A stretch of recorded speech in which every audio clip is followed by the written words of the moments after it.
poden existir diferents models, no? Està el model català, no? Que és el model únic, no? En el qual la llengua té un paper predominant. Jo pense que és el que més facilita la integració, en aquest sentit, no?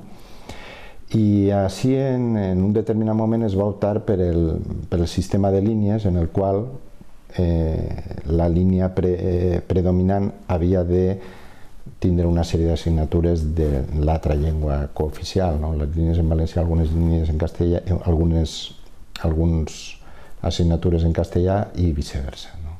I les de castellà, algunes assignatures en valencià. És el model al qual es va optar. Jo pense que possiblement per a garantir la supervivència o l'enfortiment seria millor un sistema d'integració a partir del valencià, un sistema únic, no? Però bueno, es va optar per aquest altre sistema. I convé fer en això un preliminar, no? En determinats moments es diu, alguns que estan en contra del model català, no? Diuen la llibertat d'elecció, és important el tema de que puedan elegir lliurement, no? I així, clar, quan ho penses i dius, bueno, això que diuen ells és el sistema que està així i al voltant d'una tercera part dels pares opten per el tema valencià, no? I a més dona les connotacions especials també territorials que té el País Valencià, no? De que té un territori castellanoparlant i tal, però és a dir, n'hi ha i fins i tot la demanda no es pot satisfer i sobretot el fenomen de que va a més. En aquest sentit, pense que és molt important i que el tema de replantejar el tema de les línies en valencià precisament pot córrer algun risc.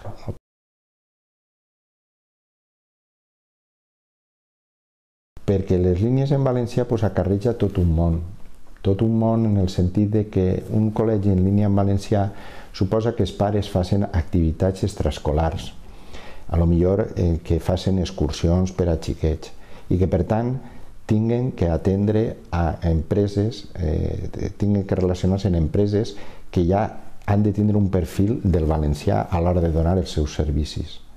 No s'acaba el valencià en la pròpia escola, sinó en tot allò que envolta l'escola, no?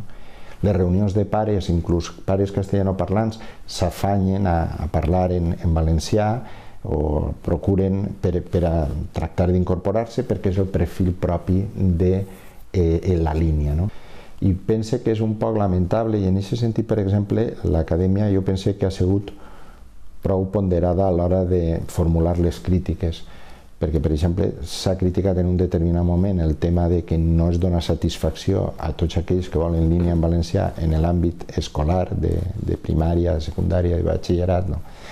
I també s'ha criticat també a les universitats valencianes.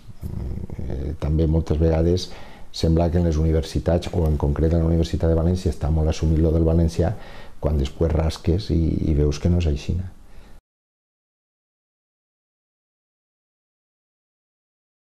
La presència de les institucions és important, no? Podrien donar molt més de sí? Efectivament, podrien donar molt més de sí, el govern es podria... Però ahí estan, i això és important. Però és que independentment d'això, la societat és una societat viva i és una societat que es maneja. I ahí tens els músics, ahí tens el moviment d'escola en valencià, ahí tens molts fenòmens que es donen i que pense que poden projectar-se a nivell més general, per què no?